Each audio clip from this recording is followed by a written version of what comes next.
So the real estate world has a lot of kind of confusing terms, and it can feel like buying a home is very intimidating because it's like this whole other part of life. And if you're not familiar with it, it can feel very overwhelming.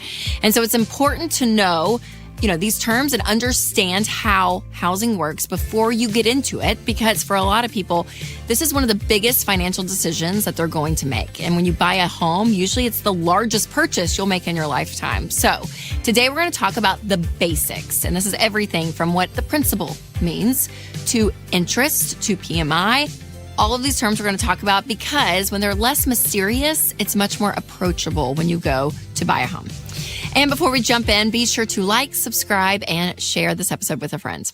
All right, we're going to start off with the basics. What exactly is a mortgage? Well, a mortgage is a type of loan that you take out for a home. And a mortgage is the one type of debt that Ramsey says is okay, right? Because we are all about being debt-free. But when it comes to your mortgage, that is the one type of debt it is okay to take on. And there's lots of different types of mortgages out there, but your mortgage, the basic definition, it is the money that you borrow to buy a house. All right, what percentage of your take-home pay should be going towards housing costs? So when you go to buy a home and you take out a mortgage, they're going to break your mortgage up into payments. And so it's really important to look at that payment per month and make sure it's a good ratio for the income that you're bringing in. Because if it's too high and so much of your money's going to your mortgage, you're not going to have a lot of money left to do things like pay off debt or to save or to live off of. And so the 25% rule is always what I go by. And this includes HOA, insurance, and all of that. Okay. So 25% of your budget really should be, of your income should be going towards housing, which is a mortgage or rent.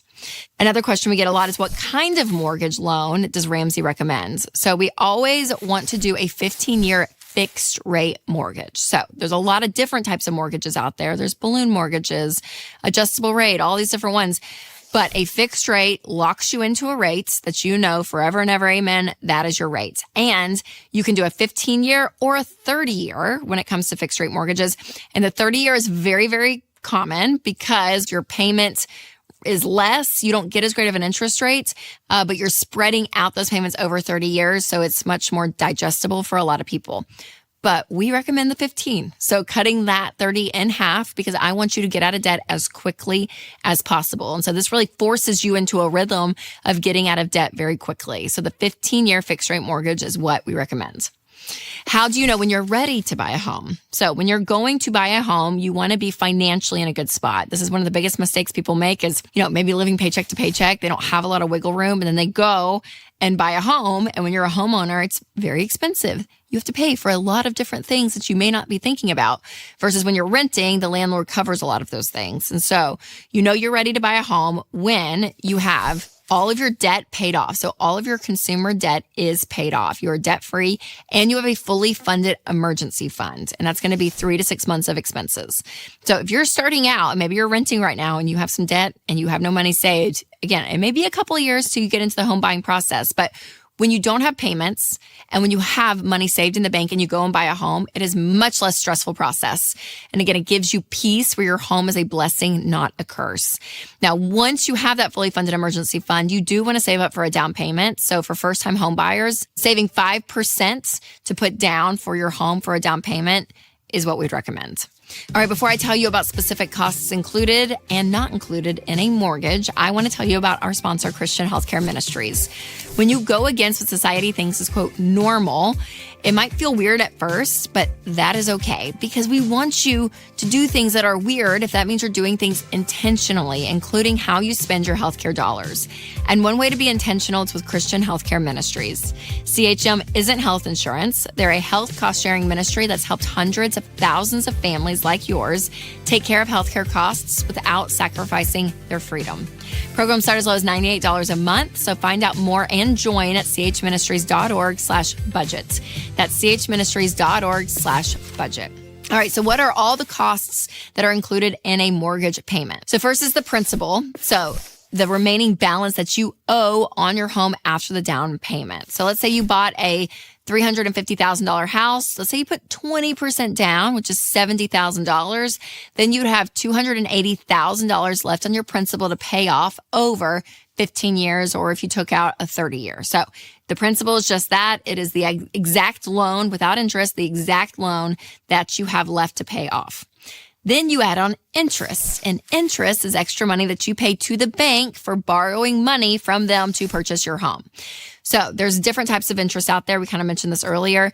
The fixed rates means, again, it is what it is. So if you take out a loan and mortgage rates are at 6%, you have 6% for 15 years.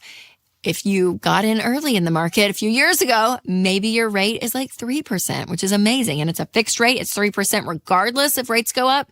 It is what you have. And again, there's the adjustable rate, which means it fluctuates and goes up and down. There's different types of loans in this, but again, the fixed rate is what you want. You do not want your rate going up and down. You want it fixed. So for example, if you have a fixed interest rate of 5.2% on that $280,000, you're going to pay an extra $273,500 in interest over 30 years, which basically is double the amount of your original loan. So that's the 30-year. Okay, so think about that, you guys. I mean, you're paying more in interest basically than what you were paying for the house of what you put down, which is crazy. But if you did a 15-year loan, then you'd only pay $123,800 in interest on that same loan. So you're paying way less interest because you're paying off that loan early.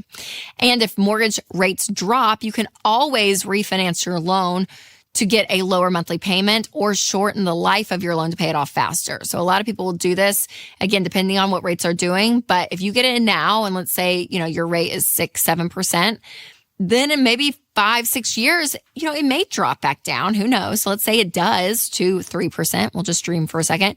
You can go and refinance and get that lower interest rate. So you always pay closing costs and a couple other things, but in the end, you end up saving money long-term when you do that, especially depending on how deep you are in the mortgage. All right. So if you want to run some of these numbers, maybe on your own, maybe for your own mortgage, just to see, make sure to check out the Ramsey Mortgage Calculator. I will put a link down below for you to try, but it's always fun to kind of fool around with that. Or if you are going to buy a home, put some numbers in and kind of see, okay, what can we afford?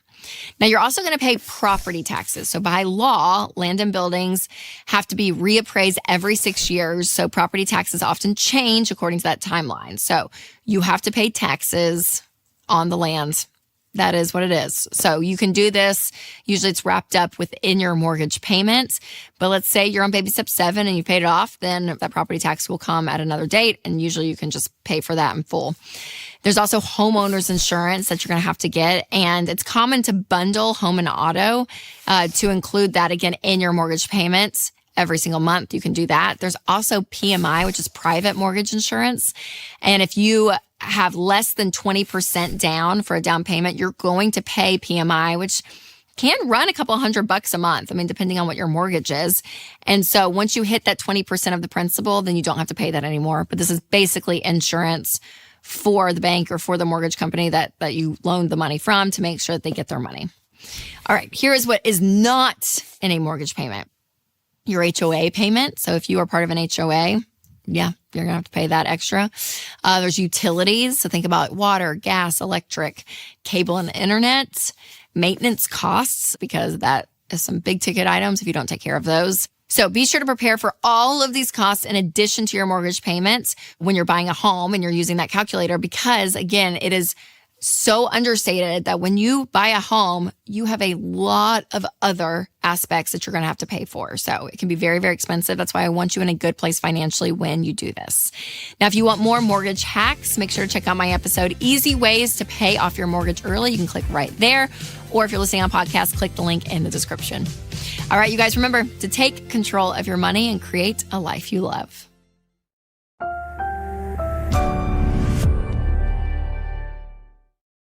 Everyone's financial situation is different, but whether you are a CEO of a company or an hourly employee, there's one cost that everyone has, and that is the cost of living. So today I'm going to share 8 ways to lower the essential costs in your life and in your budget just so that you have more margin and more peace with your money. All right, before we dive in, make sure to subscribe to this channel and share this episode with a friend. Okay, so really your essential costs, I consider your four walls, which is food, shelter, utilities, transportation. So when you look at these utilities, it's going to be, things to keep your house running. Housing is going to be your rent or mortgage. Transportation is making sure that you have transportation for where you need to go, whether that's a car, making sure you have maintenance and gas and all the things, or maybe it's public transportation. And then we have food. And in food, again, obviously it's a need, but I'm not talking about like extravagant going out to eat all the time, but just like your basic food, groceries, what you need to survive. Those are the things that everyone needs in the world today. So let's talk about cutting some costs. For utilities, let's start there. Number one, cut or combine streaming services. So this is one part of your bill that you're going to see every single month. And for many of us, you kind of just keep adding on subscriptions. So take a moment and be like, hey, what do we actually watch? And if we only watch like one show on one thing, maybe we can eliminate it for a few months, and that's going to save us some money. So again, combining some of these services or cutting them is going to be your best bet. Number two is reduce utility usage. So when you think about your water, for instance, right, taking some shorter showers, when you're brushing your teeth, turn off the sink. Think about electricity. Like if you have lights on all the time, you're going to be paying for that. So maybe turning off some lights, adjusting the thermostat when you're not home. So there's some elements here that is going to get money back in your pocket when it comes to your utilities. And if you pay for any of your utilities online, an easy way to save yourself from losing money is to protect your online privacy from hackers. And this is one reason I love Delete Me. Delete Me is an incredible service that goes in and removes your data, because so much of your data you don't realize is out on the internet. And this is everything from your job history, your address, your phone number. There's so much that is out there. And so data brokers will gather this information and then sell your data to other companies so that they can spam you, sometimes scam you, and we don't want that. So protect your online data with Delete Me. You can get 20% off your Delete Me plan by going to joindeleteme.com/Rachel. All right, next up is transportation. So the very first way, the biggest way for you to save money when it comes to your car is getting rid of your car payment. So the average used car right now, their payments is around $500. A new car is up to $700 to $800. So it is insane how much money your car payments are taking from you. So what do? Well, sell your car. And if you only make like $2,000 to $3,000, go buy a car with cash, save up some money, and maybe buy a $5,000 car. If you're underwater on your car, which a lot of people are, then just say, okay, go take a small loan from the bank. And let's say you have a $25,000 car loan, but you can only sell your car for $20,000. Then go take a $10,000 loan from the bank or an $8,000 loan, pay off the car loan, get rid of the car, and then go and buy a really cheap car. Because I would rather you be $8,000 in debt than $25,000 in debt. So again, finding that way to get rid of that car payment is going to be huge. And listen, that crappy car that you buy, you're not going to drive it your whole life. Drive it, save up on the side, sell it, put your money together, and step up in car. But you're going to do it slowly over time. But putting $500 to $800 back on average into your budget is tremendous. Number two, I would also say go crazy with the coupons. So when you think about your routine maintenance, from oil changes, tire rotations, all of that, there are so many coupons online. And you want to keep up with your car maintenance because you want your car to be running for a long period of time. So take care of it. This is one issue that it's tough for me. So I'm like, I don't keep up with all the details of my car. But when you're taking care of your car, it's going to avoid bigger issues later on. It's going to cost you a lot of money. All right, up next, let's look at housing. So one great way to save on housing is to check insurance coverage. So when you look at your coverage on your home, maybe you can bundle your home and auto, and you can save some money that way.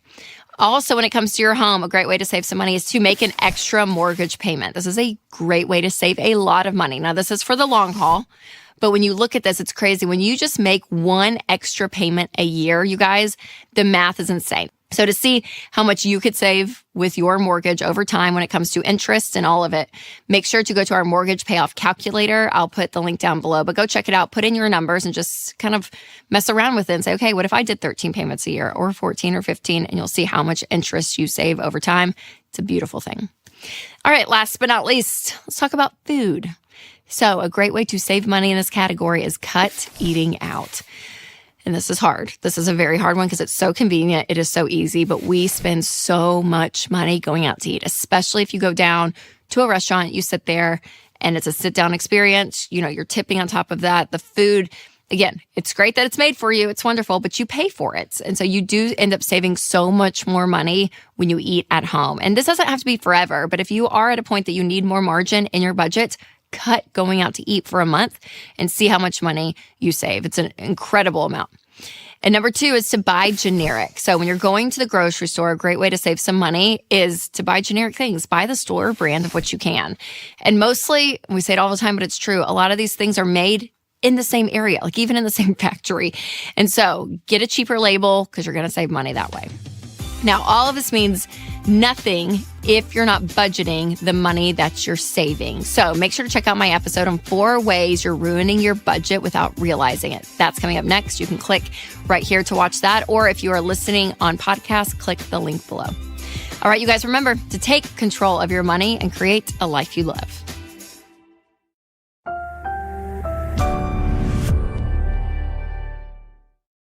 Well, hey, you guys. All right, I hate to be the bearer of old news, but in case you've been living under a rock, almost everything has gotten more expensive recently. Yeah, have you noticed?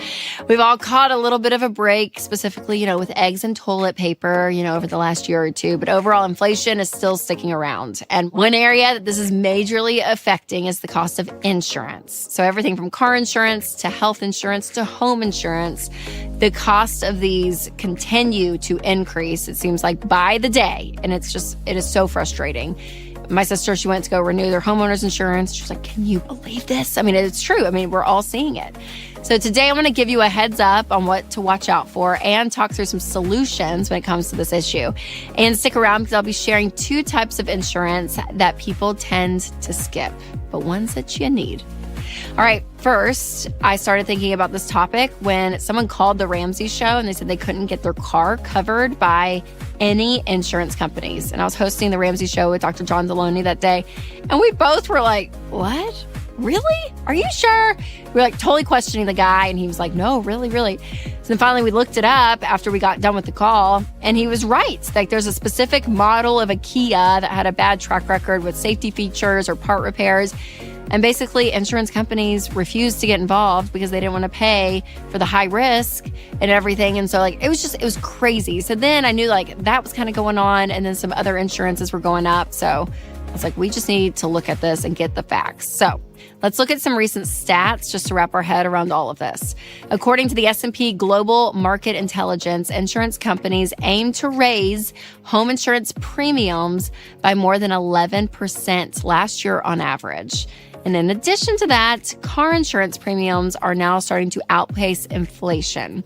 So, for example, Farmers Insurance raised its private auto rates to double digits in 43 states last year. And health insurance rates are rising, and an estimated 8.4% of Americans, aka 27.6 million, were going without health coverage in 2022, according to Forbes. So what happens as a result of inadequate coverage when things happen in life?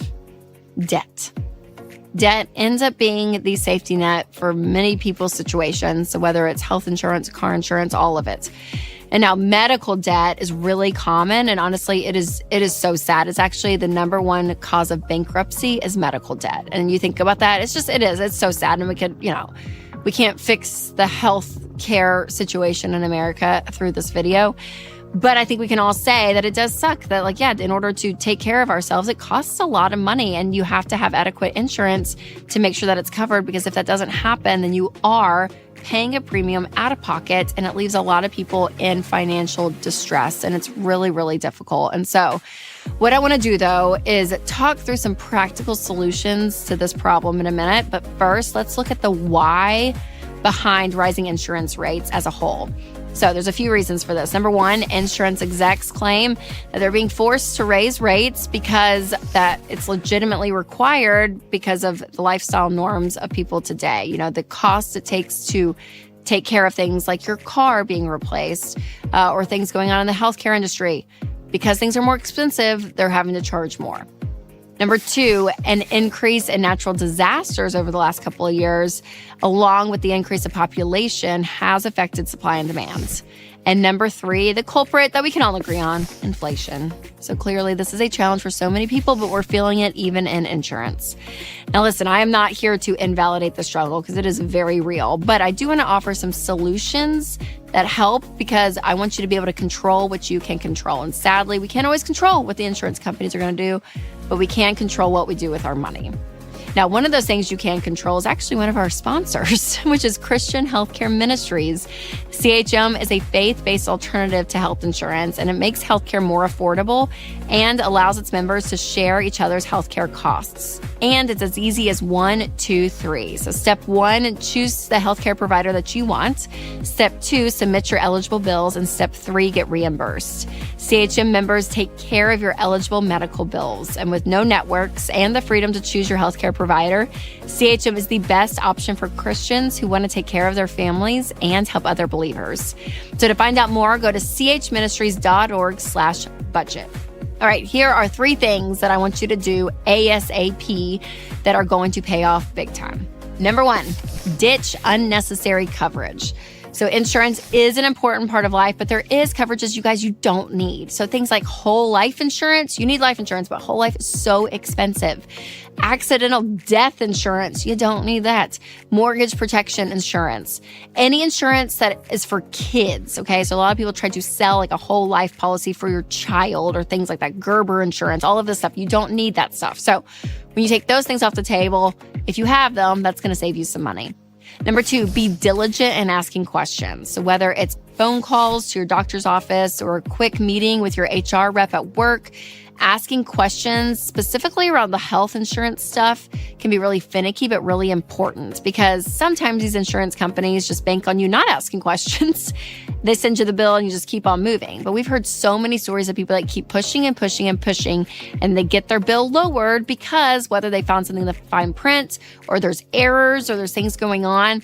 Again, ask questions, dig in, and that could save you some money. And number 3, price out what's best for your family. Time is money, people. And there are pros and cons to different coverage packages with different insurance companies. So don't forget that you hold the power when you decide your options and you get to say, hey, which option do I want? So if you and your spouse maybe have different benefits packages between both of your jobs, sit down and say, hey, is it better for you to take the family and the kids on yours and I'll go as an individual? Or is it better for us to come together just to see, hey, what's going to save us? You know, even if it's $200 a month, that's $2,400 in a year. So it's worth the trouble to do the math and figure that out. And spoiler alert, if you got extra money, that's margin that you have to use for your life or pay off debt or save, and that's great. Now, before I share the 2 types of insurances that most people skip most often, let's circle back to our chat about debt a little bit earlier. Because if you're someone that feels the weight of the past when it comes to specifically medical debt or an emergency expense that you weren't prepared for, here's what I recommend doing. Number 1, get an emergency fund ASAP. So this is a $1,000 emergency fund. And then number 2, I want you to start paying off your debt. Now, again, if medical debt is one of those in there, do what we talked about earlier and ask some questions. See, hey, are there places here that the bills can be lowered at any portion? And even if they go into collections, which some of them do, sometimes you can negotiate with the collection company. Get everything in writing if you can do that. But again, this is something that it's so burdensome on people because it carries such a sad story usually with it.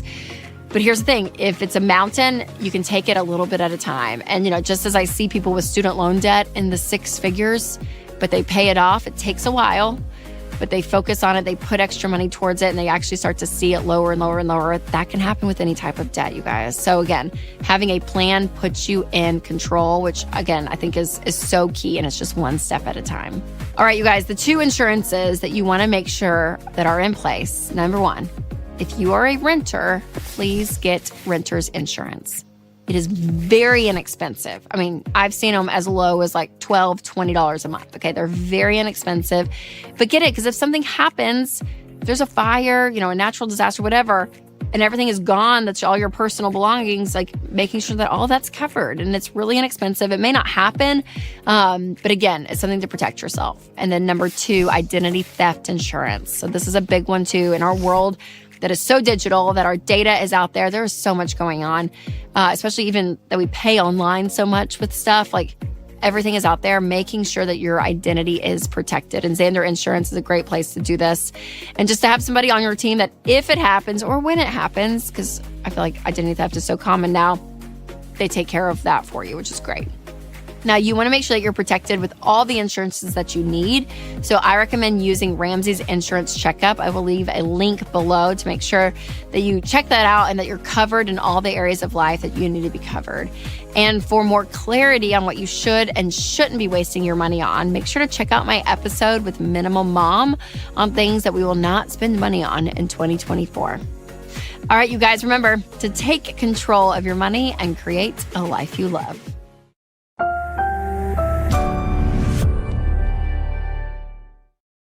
There are so many factors that make up someone's personal finance situation. I mean, it's everything from your savings, salaries, investments, assets, payments. It all runs the gamut. So today, I'm sharing an amazing tool that walks you through all of that so you can know how to start building wealth based on your specific situation and what to do today. Make sure to like, subscribe, and share this episode with a friend. All right, we're going to be walking through Ramsey's Get Started assessment together, because if you are familiar with the Ramsey Baby Steps, or maybe you're completely new to all of this, knowing where you're at in a process is so helpful. And so as Ramsey, we just kept having people come into our shows and watch, seeing us on social, like all these different avenues. And they're like, I don't even know where to start. So our team created this, and it's been a really big hit. A lot of people have done it. And it's been so helpful for people to know, okay, this is exactly where I am. So what I'm going to do is a live tutorial of the Get Started assessment. I'm going to act like I'm on baby step 2, just to kind of give you guys a rundown of what this looks like. So this is where you start winning. You click Take the Assessment, that yellow button right there. You click it. So what matters to me right now, I'm on baby step 2. I want to pay off debt. I don't want to live paycheck to paycheck. Right now, these are probably my biggest things. And let's be honest. Let's build some wealth. Next, what's your marital status? I'm going to say I am married. And when you talk with your spouse about money, how does it usually go? Let's just say Winston and I don't agree on anything. Ends up in arguments. So much conflict. How many kids do we have under 18? We're going to stick with the 3 kiddos. Are you currently saving for your kids' college? Okay. In this situation, I'm going to make it up. Let's say no, but I want to. When it comes to money, how do you feel? I'm a little worried. I don't like it. And I get frustrated because I don't feel like we have enough. Oh, I only get to pick one. Am I worried or frustrated? Let's go frustrated. How do you handle money most of the time? I plan where every dollar goes before I get it, keep track of my money, and stop spending when I'm low or run out, spend more than I make, not able to stay current on my bills. This probably feels like me. Let's go here. I'm employed full-time. Could you pay for $1,000 emergency in cash? Let's pretend I have a little savings. So I'm going to say yes. Would your savings cover 3 months? No. How much of your income are you saving for retirement per month? Let's just say I do my match with work, so it's going to be less than 15%. What's your housing situation? Let's say I have a house. I have a mortgage. Are you planning on buying a house? No. What other types of... Oh, this is fun. Let's make it up. We got some credit card debt. I have a car loan. We'll go there. We'll just say that. Okay, almost there. Okay, it's calculating my results, which is so helpful. And the results are ready. Okay, so then you're going to get to this page. And if you already have a Ramsey account, you can go ahead and sign in or create an account if you don't. And then your results will be given to you. Now, before I walk through a few crucial things to know about your results, I do want to tell you about one of our amazing sponsors, Christian Healthcare Ministries. So more than 100 million Americans carry medical debt, which proves traditional coverage often leaves people facing big bills alone. And your family needs more than just coverage. They need community. And that is why I love Christian Healthcare Ministries. CHM is a budget-friendly, faith-based alternative to health insurance, and they've paid over $12 billion in medical bills. There are no networks, no insurance headaches. Go to chministries.org/budget to learn more today. And another amazing company that can help you reach your financial goals is Fairwinds Credit Union. So when you're working the baby steps, your bank shouldn't be working against you. That is why I love Fairwinds Credit Union, because they share Ramsey values, and their smart checking and savings bundle was designed to line up with the baby steps. If you are ready to move your money somewhere that supports your financial goals, Fairwinds is what you've been looking for. Just head to fairwinds.org/Ramsey to open your smart checking and savings bundle today. All right, so now when you are looking at your personalized results, here is my example right here. Remember, keep all of this in mind, okay? You just want to really focus on that next step. And so for my situation, obviously, I said that I had more than $1,000. So, honestly, when you're on baby step 2, whatever you can do to get extra cash to start paying off debt, that's going to be the biggest bang for your buck, because when you are not paying on payments, you guys, your income is all yours. And you get to decide what to do with it. You get to keep it and say, okay, what do I want to do? Do I want to save it, give it, spend it, all of it? So even if you're on baby step 1 and you're just starting out, getting a $1,000 emergency fund, start somewhere. But knowing where you are financially, that is step 1. And then step 2 is increasing your financial margin every month to get what you need. So again, if you need that $1,000 emergency fund, you have to find that extra margin. If you're trying to get it out of debt, getting extra margin to throw extra money and payments at that debt to get out as soon as possible is so key. So whether it is earning extra income and, doing like a side business, if it is lowering your expenses, whatever it may look like, doing what you can to move the next step is huge. But this Get Started assessment, I'll put a link down below so you guys can check it out, because I think it really is important to get a grounding and an understanding of where you are financially. Now, if getting extra income in your pocket every month, if that is what you need to get some margin, be sure to check out my episode, Searching for the Right Side Hustle for You. Take this quiz. That is after this. And if you are listening on podcast, I will leave a link below. All right, you guys, remember to take control of your money and create a life you love.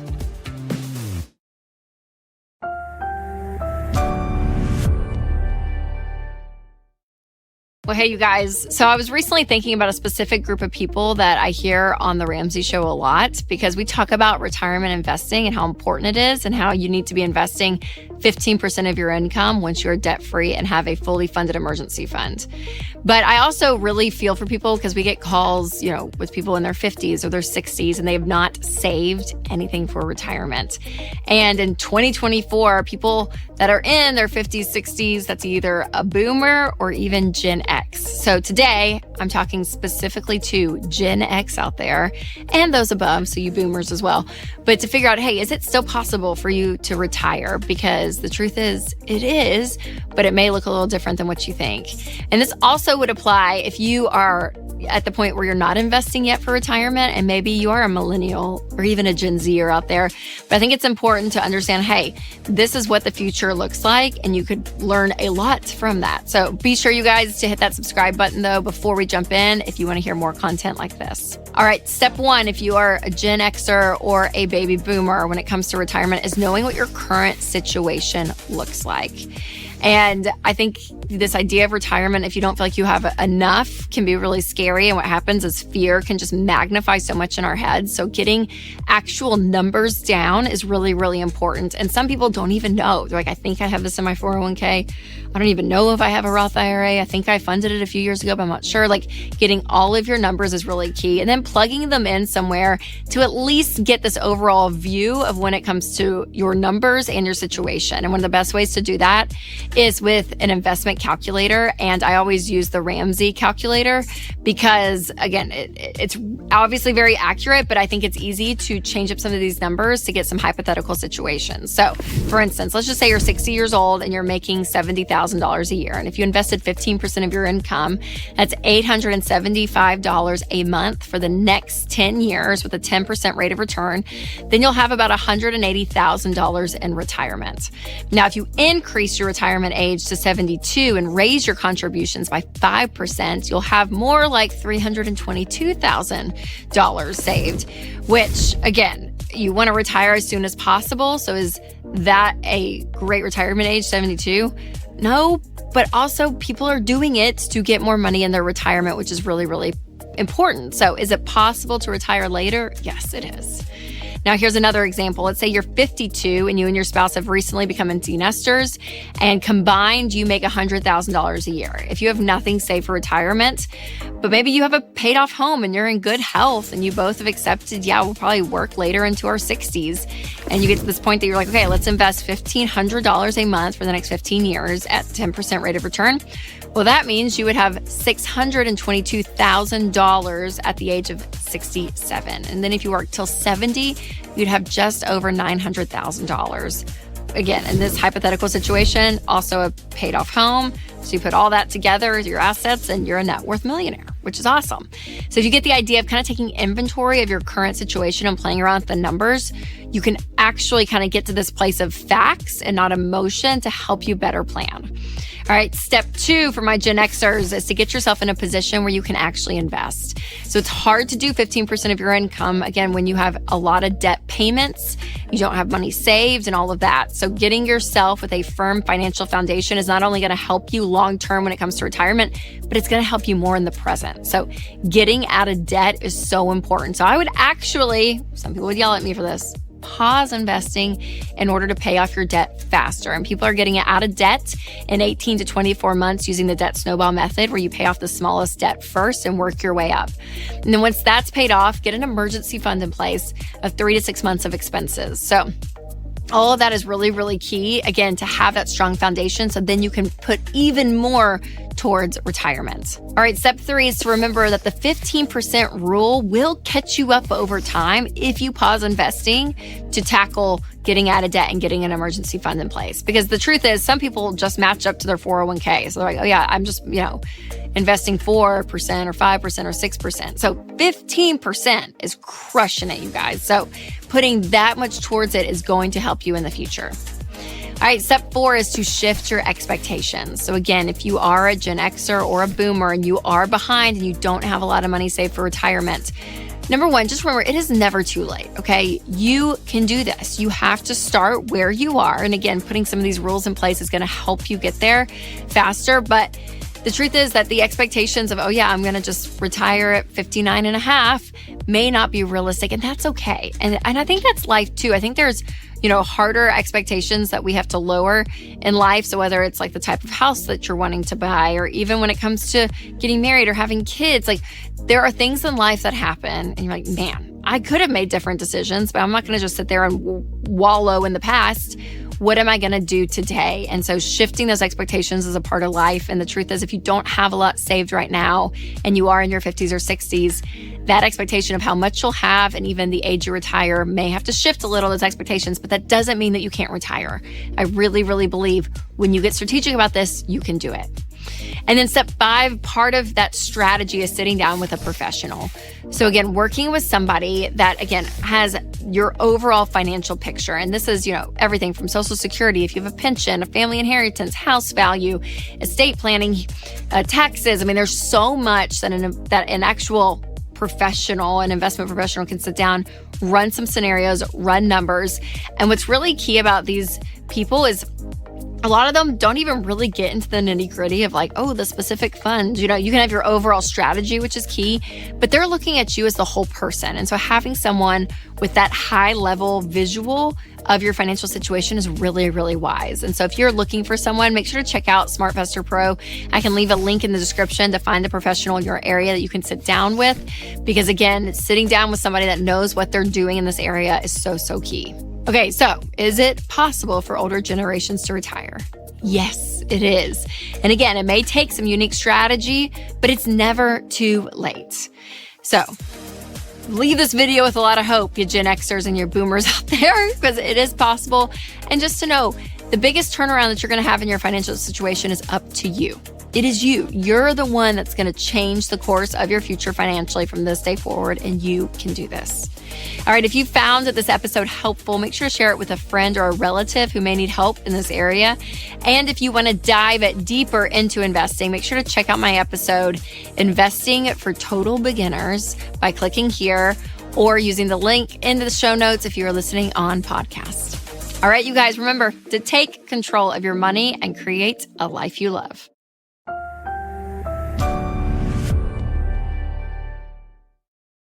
Well, hey, you guys. Well, I think I've officially done it. I have figured out the one thing that everyone on earth wants. Any guesses? Okay, I'm going to tell you. I really think that thing is financial security. Yep. Everyone wants to be at a place financially where they really feel secure and at peace. It's like the one thing. People want a lot. They want a lot, but that is one of the top. So what could you do in the morning if you did not dread all the things that you had to spend money on that day? What if you had savings and investing and a budget? What if you didn't know anyone anything? I mean, it sounds amazing.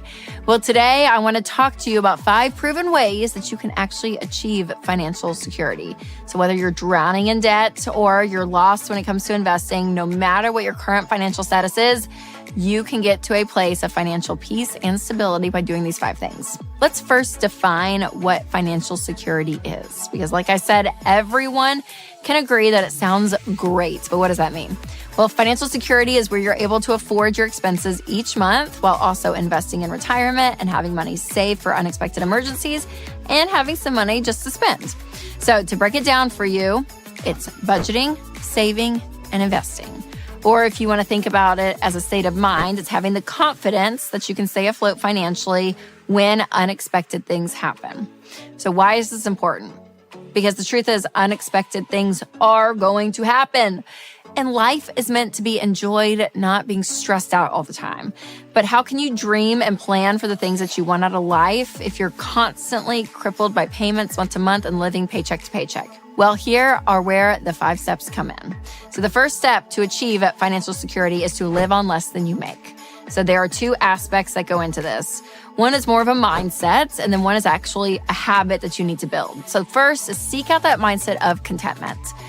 This is where you mentally stop fighting the comparison battle. You practice gratitude. You have peace with where you're at, where you say, you know what? If I had to live on what I have right now, I'm going to be okay. My identity, who I am, is not ruffled by that. I'm going to be okay. Next, it's to use a monthly budget to track what you're spending and to be intentional about where your money's going so that you can actually start living on less than you make. And this is a really key part of budgeting. You want to take your income for the month minus all of your expenses, including giving and saving, and that should equal 0. But that saving part is key. That means you have margin there, that you're not spending everything you make, or more importantly, that you're not spending more than what you make. And one of the best ways to do that is to have an app on your phone that helps you budget, helps you track what you're spending, and that is EveryDollar, you guys. If you've not checked out EveryDollar, I'll put a link in the description, but seriously, it's one of the best things that you can do is to have your budget with you all the time, and we have our phones with us all the time, so it's great. All right, the second step to achieving financial security is ditching your credit cards. This is one of the biggest arguments that I get. Everyone's like, Rachel, but I pay it off every month and I get all the rewards. Well, I won't deny that cash back and airline miles, sure, it's very tempting. But to earn those small perks, you have to spend a lot of money. And along the way, you're going to be tempted to overspend more and not even realize it. But you know in the back of your head subconsciously, well, I'll just buy some more because I'll get some perks on the back end. And listen, nobody opens up a credit card planning to go thousands of dollars into debt. But the data shows us that millions of Americans are feeling stressed out by the debts that they owe. And nothing can replace peace of mind that knows when you are cash flowing your life and using your money and not someone else's, there is a piece to that. And credit card companies, they are in the business of one thing, you guys, and that is to make money. That is to make money. They are in a big business to make money. So whether they're preying on you or someone else who's less capable of keeping their head above water, they're going to win. So financial security is not playing the credit card game to afford a flight to Florida. It is to use your money and you be in control and have that autonomy. The third step to achieving financial security is an expansion of step 2, but that is paying off your debts. So the idea of living on less than you make and cutting up the credit cards, it's actually this idea that you are going to live a life debt-free and you're going to pay off your debt. So no more car payments, no more student loans, no more credit card minimum payments or high interest loans, all of it, you guys. It is amazing. When you don't have debt, what happens is you have your whole income to use for you instead of it going out 8 different directions, because debt steals your income from you. That's what it does. And so what you want to be able to do is to say, hey, I have autonomy and I am going to live a life that is debt-free. So getting out of debt is so key. So here's what I recommend. List out all of your debts, smallest to largest, regardless of the interest rate. Pay minimum payments on everything. Pay off the smallest debt first. And that's what's key. And then once that's paid off, you roll everything over to the second smallest. And then once that's paid off, you've freed up 2 payments right there. That all goes on the third debt. And you're going to work extra. You're going to sell stuff. And it's amazing when you actually walk through this process and people get out of debt completely on average 18 to 24 months. So this is possible, you guys. But you may be thinking, how am I going to get extra money? I can barely make ends meet. Well, budgeting, like we talked about, having a plan, cutting things out is one. You want to look at your expenses. Think about gym memberships, subscriptions, streaming services, takeout meals. I mean, all the things that we have in our life that we almost feel like are needs, take them out. And then up your income. Get a side hustle. Take what you already are good at and see if you can make money doing that on the side. I mean, it's going to be some sacrifice and it may sound intense, but here's the deal. Sacrifice like really fiercely for a short amount of time, get all the payments done, get all the debt out of your life, and then there is such freedom when you don't have those payments that is taking your paycheck. Now, the fourth step to achieving financial security is to build up an emergency fund.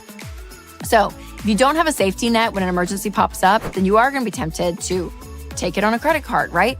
Our research here at Ramsey shows that 19% of people with credit cards keep them around just in case there's an emergency. So I don't want the credit card to be your emergency fund. I want you to be your emergency fund. So what you want to do is get a $1,000 emergency fund. Then once all your debt but your house is paid off, you're going to bump that up to 3 to 6 months of expenses.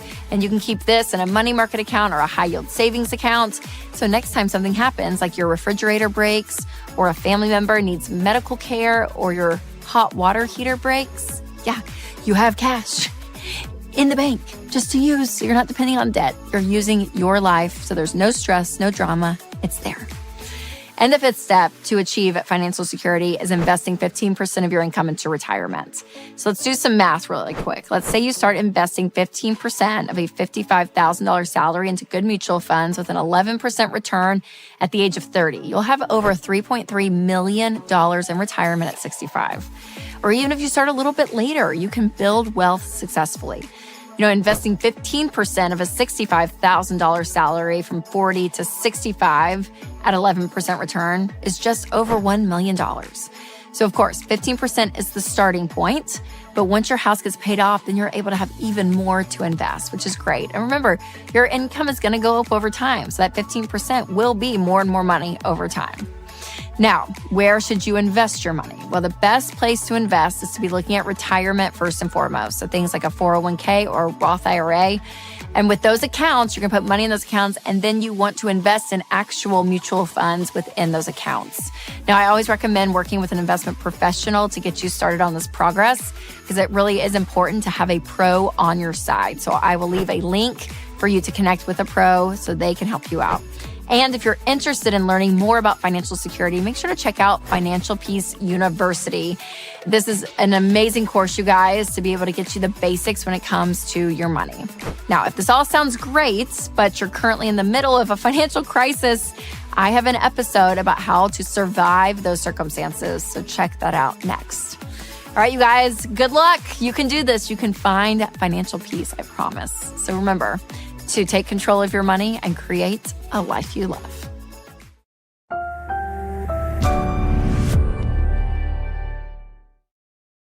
I recently saw a video from The Ramsey Show, a show that I co-host every week. And this specific episode, it was Dave Ramsey and Dr. John Deloney. And the caller was dealing with a parenting situation, and it had Dave a little perplexed. And I actually get this question all the time. So I thought we would watch the clip and kind of dive into the conversation a little bit deeper together. So be sure to like, subscribe, and share this episode with a friend.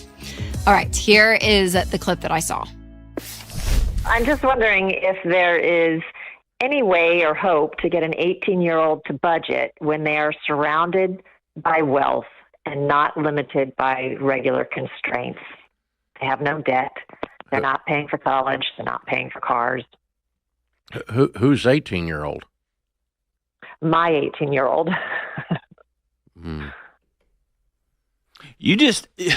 So you put some givens in there of which you control all of them. I don't. Okay. So her family, the in-laws will give her money whenever she asks. She thinks everybody should get their own car. She thinks no 18-year-old needs to budget. And she's off to college next year, and we're trying to. Who pays for college? Well, her father will pay for it. Her father married to you? Yes. Okay. So we will pay for her college. Yes. Okay. And so we can't really say if you don't do this, then we won't pay for college, because Why? she knows he will pay for the college. Oh. How So are you you don't and have a him not daughter aligned? problem, you have a husband problem. Yeah. Yeah. Well, I'm. Yeah. Yeah. But So let me put it this way: she's acting like an 18-year-old, and I wouldn't begrudge her a second, because she's acting exactly developmentally appropriate. Dave just nailed it. You have a husband problem. And it's his parents that are the twerps, right? yeah. Yeah. So he needs to tell his mom and dad, stop it, you're screwing up my kid, and he needs to stop screwing up his kid. Yeah, I think so. No, you don't. So this is a question, that we kind of get a lot, where they're like, hey, listen, I don't want to screw up my kids, but yet we have all these resources. And this specific call, I think Dave kind of nailed it on the head of like, well, you're the adults in the house, so you're the one screwing it up. And I like what Dr. John Maloney said too. He's like, she's 18. Like, her whole frontal cortex isn't even fully developed to make decisions. You're the parents still. You are the parents. And yes, she's 18, about to go off to college, but you guys have the ability to do some really great things and create some boundaries. But listen, I was raised with parents, and they were building wealth as we were getting older. And I know now that parents who want to set their kids up for success, there has to be things put into place. So if you are maybe on baby step 7, and you want to raise like humble, smart, resilient kids, it's so important to talk about this. And even if you're not there yet, but maybe you do have kids and you're on this financial journey, and you're like, what do we do? How do we do this? How do we not raise entitled brats? How do we raise kids who have the ability to make a name for themselves and to go out and to work hard and understand how money works from an early age? So here are 6 things just to keep in mind that have been helpful for me, but also it's some things that I've heard from other people that have done this really, really well. So number 1 is, as parents, we are responsible for the family unit, okay? And here's the thing, money and kids, they're not the problem. If you're the parent, you're the one that really is the one putting in these habits and the environment for your kids. And so you want to be able to say, this is our responsibility. Like, this is what we have to do. And you can't control your kids. I get that. But you can put mechanisms in place in the family unit, within boundaries, within the environment, that help them see that money itself has boundaries, and it's not limitless. It's not. And so they have to understand that from a really early age.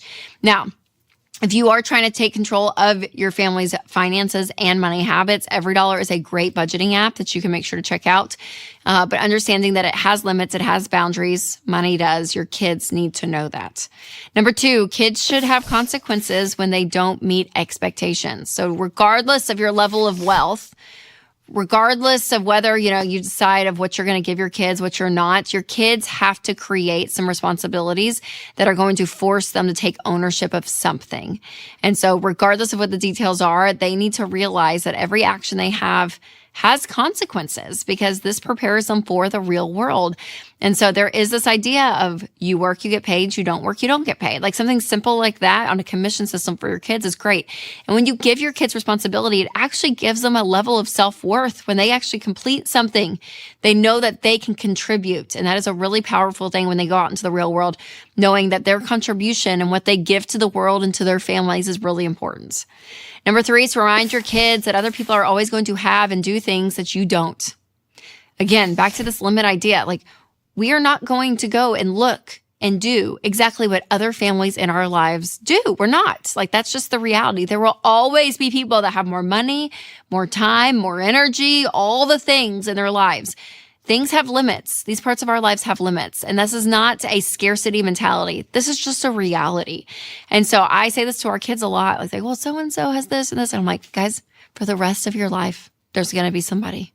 There's going to be somebody that always is going to have or experience or do things that you're not going to be able to experience and do and have. Like, you're just not, right? There's people in my life that I see and I'm like, oh my gosh, look at all this big stuff they're doing. I don't have the ability to do that stuff. Like I can't, right? So they have to learn that that's always going to be an issue. And this gets into a little bit of like the comparison cycle and all of it. You cannot compare yourself to everyone else because someone is always going to have a newer, bigger, nicer thing than you. And that's okay. That's okay. The next tip on my list comes from my husband, but before I share that, I do want to tell you about one of our incredible sponsors, Delete Me. If you don't remove your personal data from the internet, it's basically like a billboard for all to see because your name, your address, your email, even your kids' names are out there on sketchy data broker websites. And data brokers collect your data, they sell it, and it puts you at risk for scams and fraud. But the good news is Delete Me goes in and removes your data and helps protect you from phishing, harassment, and other online threats. Winston and I use Delete Me, and it saves us so much time and worry. So you guys, your family's safety and financial security are way too important to leave exposed. So sign up for it, Delete Me, and take control. Go to joindeleteme.com/Rachel for 20% off, bringing your monthly cost to under $9, or click the link in the description.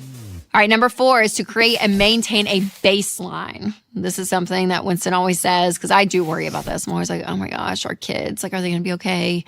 Because they're experiencing a life totally different than what I experienced growing up. And so it not totally different. Like my parents did, they did a good job, but like my kids like go to the beach. I was like, we never like really did that growing up. Like there's things like that they are experiencing. And so Winston was saying the other day, because we were talking about this, he was like, Rachel, like our baseline is so important. Like what our kids know is normal is really important. But they don't get everything they want. We're not going to go buy new stuff all the time for them. Like we're just not. Like they're going to hear the word no quite a bit. I mean, there's some fun yeses, but the thing is, when these big spikes in life happen, the big excitements, the big trip, the big purchase, whatever it is, there's spikes. We don't live at the spike level. We live down here. So when the spikes happen, we can actually be really grateful and understand like this is a big deal. This is really fun. We don't do this a lot. And there's something about that living that I think is so healthy. So that baseline, what you said is normal, is what they're going to expect life to be like. So if normal is being generous, being kind, working hard, hearing the word no, like all of that, that's what we want. It's a beautiful thing. Number 5 is that more is caught than taught. So we can talk all day about this, you guys, but your kids are watching you. They're watching you. And there's something about saying all of this that is great, but if you're not living it out yourself, your kids are going to pick up on that. They are so smart. They hear things, they see things, they are watching and observing, and they're assuming how you're doing life is the right way to do life. So you can give them all the speeches in the world, but what is so powerful is your actions and what you are doing. And man, it is so hard though, because raising kids, it is an art. It is not a science. I wish we had like a checklist of like every little thing you need to do. But it's just not like that. It's not. I mean, every kid is different. The way you parent may even change depending on the kid and what they need, all of it. So it is tough. But again, all of these things, as you keep it in mind, I know it's a lot. We juggle so much if you have kids. I love what Andy Andrews says. You're not just trying to raise good kids. You're trying to raise kids to be good adults. Like, how are you preparing them for life in the real world while still being kids? Yes. But be thinking through this as you are explaining things to them, creating a lifestyle, and value system in your household, all of it. And remember, you want your kids to have some bumps in the road. The goal is not a clear, smooth path in life. It's not, because that is not life. And so creating some of this resilience in them, I think, is so big.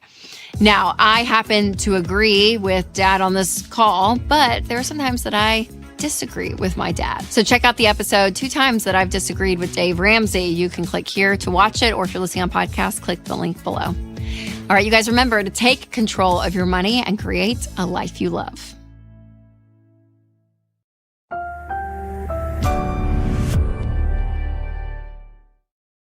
So at Ramsey, we joke that we've been teaching these same principles for 30 years because people keep making these same mistakes with their money. So today I want to go over a few reoccurring habits of broke, average, and wealthy people. And if some of these sound like you, and maybe you're not satisfied with where you fall on the financial spectrum, stick around to hear the wealthy habits to help you move up the ladder financially. But first, make sure to subscribe to this channel and share this episode with a friend. All right, first, I want to be clear that I'm not here to roast anyone, right? So if you have fallen for any of these traps, this is not a shame session by any means, because times are really difficult. And I do know if you don't have the knowledge of what to do with your money, sometimes you do fall for these habits or you do get into these systems that are just not great because you don't know another way. So if you feel discouraged in that way, just know that I am on your team. I believe in you. We can do this together. But let's talk about some of these traps and habits that people fall into when money is scarce. So first and foremost is payday loans. We see this a lot with people that, in lower income areas. When you drive through and you see, payday loans, it's because they really do prey on people that are in a level of crisis financially. And what this is short-term, high-interest loans. And these loans, the interest on them is astronomical. Like some of them is beyond 100% interest. Like it is crazy. And they really do prey on people that are desperate. And what happens is you get stuck in the system. And because the interest is so high, it is so hard then to pay off that loan and to get out of that cycle. And so if you are in something like this, always remember to avoid payday loans because they are so difficult to get out of. They are not there to help you. They're there to make a lot of money. Next is the lottery. So lottery tickets are disproportionately advertised and sold in low-income areas. And the odds of anyone winning the lottery is 1 in 300 million. And what this does is it takes advantages of people's hope. I mean, people, believe, it's going to be me. I'm going to win it all. And my life is going to be different because I bought this ticket. And they prey on that. And people spend so much money believing that they're going to win when the reality is you're not. You're not going to win. You're not going to be the one that wins the lottery. But what you can do with that money instead of buying lottery tickets is actually use it to advance your own personal finances, right? In your own world of saying, you could use that to pay off debt or to save that money instead of spending it on this false hope marketing. There's also cash advance, and this is short-term loans or advance on expected income, or even a credit card with high interest rates. So what this is again, these short-term ideas of saying, okay, I'm going to advance my check and I'm going to go ahead and borrow on the money that I haven't gotten yet. But again, the interest rates on these, you guys, is so high, and it's back to the system, kind of like payday loans, where it keeps you in. So it is never wise to spend money that you don't have yet. Next is rent to own. So this is an agreement to rent something. This could be a refrigerator or a couch with the option to buy it later. And this typically comes with a lot of hidden fees. And overall, the price is going to be higher. You're going to have high payments.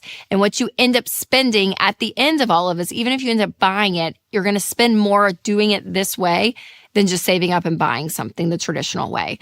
And so they make it feel like, we're here to help you, but they end up, taking some of your money is what it ends up being. You pay more for the item than what it was originally. Now, before I rant about airline miles here in a second, I do want to tell you about one of our sponsors, Delete Me. I saw a headline recently that really caught my attention that 1/3 of the U.S. population's background info is now public. So for 115 million of us, data breaches mean that our info is out there for anyone to find. And this is stuff like our names and addresses and phone numbers and more. And that is why I love and use Delete Me, because they find and remove information from hundreds of data broker websites that buy, sell, and trade your personal data. So take control of your online privacy with Delete Me. Individual Delete Me plans start as low as $9 a month. So sign up today at joindeleteme.com/Rachel and you can get 20% off, or click the link in the description. All right, here are a few financial habits that the average income earners might fall into. First up, airline miles. That's right. The credit card game. Yeah, they really, really have convinced Americans that this is the smartest thing to do with your money is to have a credit card, charge it up because you get free stuff like airline miles. But the truth is you end up spending more when you're using a credit card and not your own money. So for you to get these airline miles, I saved, on this $200 ticket. Well, the course that it took for you to spend that amount of money to get that free $200 ticket, you spent more than that on the credit card versus if you had just saved up and paid for the ticket on your own, it would have been a cheaper way to go. So it feels like you're winning, but ultimately it's not. And remember, credit card companies are not going to waste their time giving you rewards if it doesn't make them richer. So they know what they're doing. They're making a lot of money. Okay.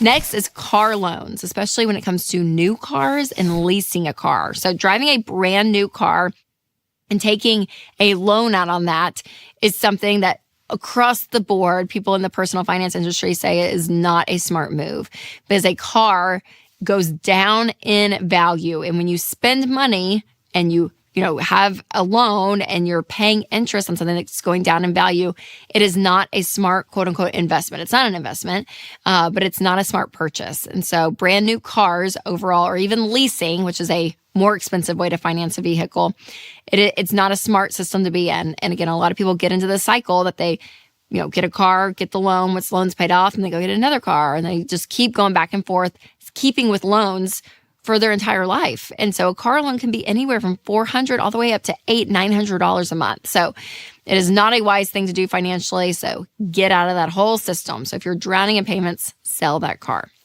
Next are HELOCs, home equity lines of credit. And that means you are borrowing from the future value of your home, or even taking out equity that's in your home and using it for other things. So never a wise thing to do because, again, it's just more debt. You're adding more debt onto a home. And if you have a mortgage, then you're adding on more debt on top of a debt. Not wise. There's also buy now, pay later. And this kind of can seem harmless, I feel like, at first, because you're like, oh yeah, when I go to check out online, I can just break this up into 4 payments. And while that feels harmless, we see time and time again, stats are showing us that people are spending so much money, more money than they originally would have because of this. Because when you break out a $40 sweater into 4 payments, it's $10 so you got to pay right there. And you're like, oh, well, I have some more money. I can add some more things. And then you end up spending more money. And again, this is a form of debt because you have payments. You're not buying the item. But when you spend your money and buy an item outright, you're going to think differently about that purchase versus if it's spread out and it doesn't hurt as bad. So don't fall for buy now, pay later. Now, here are some habits that wealthy people are using, and I think they're great ones to look at because they're going to give you some financial peace, which is what we all want. So living below your means. This is a really crucial one. Doing a budget is going to help you with that. I love Every Dollar, our budgeting app. Make sure to check that out. But living below your means where you actually have margin and money to save and invest is what wealthy people do. We also found that they drive used cars. So used Hondas or Toyotas are the most common cars driven by millionaires, according to the National Study of Millionaires. And you may have heard of like quiet luxury or stealth wealth, where it doesn't look like this person is wealthy, but actually they are. They're really wealthy. And even the items they have on may not have tons of logos, but they're high quality and they're great. So that's the same idea with the car. Have a high quality item. Great car that's reliable and amazing, and you're good to go. Next is paying your house off early. When you don't have a mortgage payment, you can use that money to give it, to spend it, to invest it, and it continues to increase your net worth. Also investing in the future. According to the National Study of Millionaires, 8 out of 10 millionaires invested into their company's 401k, and so that was a big key to their success. 3 out of 4 of them invested in something outside of their company plans as well. So investing 15% of your income is so crucial, you guys, when it comes to this. They also are very generous people that are wealthy, not all of them, but we do see that people that are generous at any stage of their financial picture is huge because that generosity piece is what gives you joy as you continue to build wealth. All right, we've looked at a lot of financial habits today, but no matter which one you've identified with most, remember that you're not stuck in a category, right? You can change your habits, you can change your outlook with money and continue to build wealth and find peace and control over your money. Now, to learn more wise wealth building habits, check out my episode, What is Stealth Wealth and Do You Have It? You can click here, or if you're listening on podcast, click the link in the show notes. All right, you guys, remember to take control of your money and create a life you love.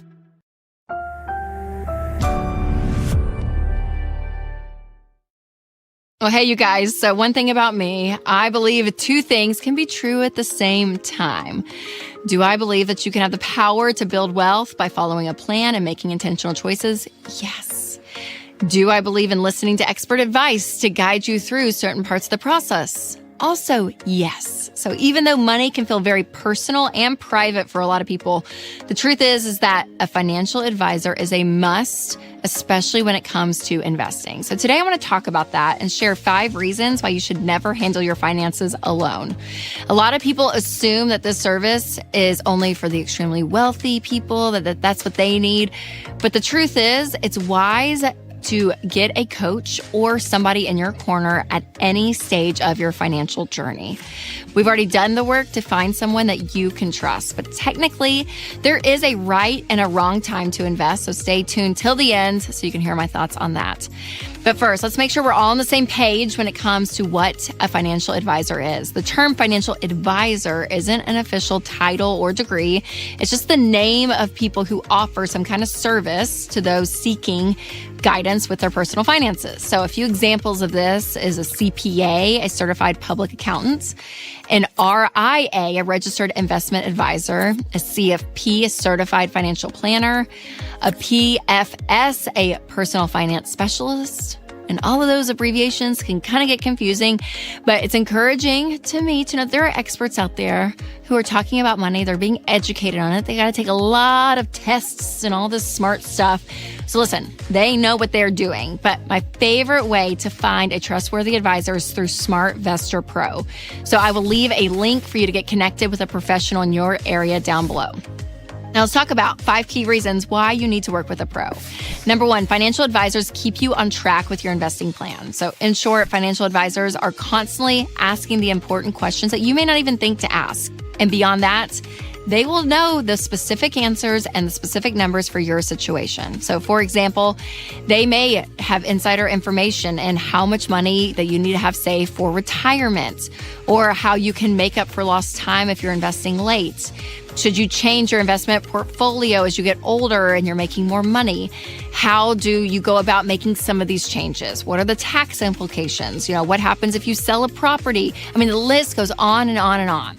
So if you don't believe me, go do a quick Google search, because the data consistently shows that those that work with a professional to help them invest are ahead of those that don't.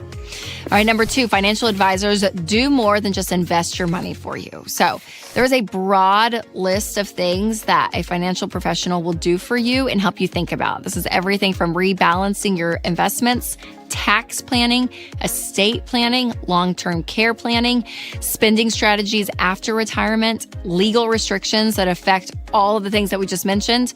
I mean, financial advisors literally live and breathe this stuff. So it doesn't mean that you don't get a say in your own strategy. In fact, I want to empower you. It is your money. They are there to assist and advise, not make the final call.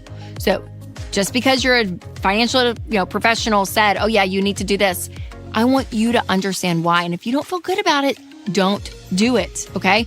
Now, they are professionals. They know what they're doing, so I want you to be able to trust them. But also remember, this is your money. You have the power to say yes or no. All right, number 3, even the pros need help sometimes. I mean, you think about it, doctors can't perform surgeries on them. I mean, graduate students, don't grade their own essays. So no matter what industry you're in, everyone has blind spots. So even if you work in the world of finance, or maybe you're good with money, having an expert's opinion is really crucial when you're making big financial decisions. Plus, professional financial advisors often work with up to 100 clients or more, which gives them a much larger amount of context than just, again, your personal perspective and your opinions. And they're unbiased when it comes to their expertise across the board. And again, this is whether they are paid, even how they're paid, right? A flat fee or a commission. Finding someone that you trust is so key. All right, number 4, you just don't have the time. Let's be honest. If you're working a full-time job, you got friends, you got family, you got a million other things to be thinking about. Investing is a really big part of building wealth, and you want to do it the right way. And it also can be something that you just put on autopilot most days. But this only works if a professional is on your team and they're constantly looking at all of the factors when you don't have time to analyze them. So things like inflation and stock market trends and the housing climate, like all of this, yes, I want you to be informative. But again, they're going to have a deeper understanding, which is great. Number 5, financial advisors that make non-emotional decisions so you don't have to lose progress. So just like T Swift's tour, the world of investing has some eras to it, if you know what I mean. So like the stock market drop in 2008, the rise and the fall of crypto, the GameStop spike 2021. I mean, all of these things are factors into our economy. But here's the deal. The flashy headlines can really stir up some big emotion, which causes people to make really bad decisions and pull their money out when they should have just stayed in. And investing works best if you're in it for the long haul, which means working with a professional you can talk yourself down. Our investment professional we met with, he even said the other day, he's like, half my job is literally emailing and taking phone calls, talking people off the ledge because people freak out. They do, and they want to take the money out. But what your investment professional or advisor is going to see is, oh my gosh, if we stay in the market, we actually can end up buying more funds. Your money will go further. So when the market returns, which it has always returned, you're going to make more. So it's best just to ride out the wave. Okay, now that you have more of an understanding of why it's important to work with an investment professional, let's talk about when and how you should reach out to a pro. So when? This is when you are debt-free and you have 3 to 6 months of expenses saved in the bank. This is crucial. Then your goal is to invest 15% of your income into retirement. So this is going to include 401ks and 403bs and Roth IRAs, all of that. And once investing begins, then I would reach out to a pro. So next is how. So how do you find a reliable financial advisor in your area? Well, I will leave a link to SmartVestor Pros down below. So what's really powerful though is I would go and talk to maybe 2 or 3 different ones. And maybe one of them you're kind of like, they kind of just, you don't like them. That's fine. Don't use them. Find somebody that you actually like and that you trust and makes you feel comfortable and again has the heart of a teacher. But I want one for you that you enjoy and you trust and you love. If you're looking for more investing advice, make sure to check out my episode on how investing can actually lose you money. All right, you guys, remember to take control of your money and create a life you love.